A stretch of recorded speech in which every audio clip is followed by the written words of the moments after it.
Timbog po ang tatlong individual kabilang ang dalawang minor de edad matapos mahuli ng aktong nagnanakaw umano ng electrical wire sa loob mismo ng Bureau of Fisheries and Aquatic Resources sa compound sa may Sitio Rasha, Barangay Bunuan, Binloc, Dagupan City. Gabi po yan ng Hunyo 28 ng maganap. Ayon sa ulat ng Police Station 6 ng Bunuan sa Dagupan City Police Office, napansin umano na ang kahina-hinalang kilos ng mga sospek habang nagpapatrolya ang mga security guard alas 10 ng gabi.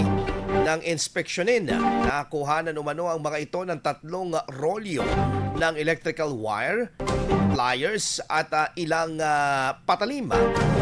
Agad na iniulat ang insidente sa Police Station 6 kung saan hinuli ang tatlong sospek at ang mga nakumpiskang ebidensya para sa kaukulang investigasyon.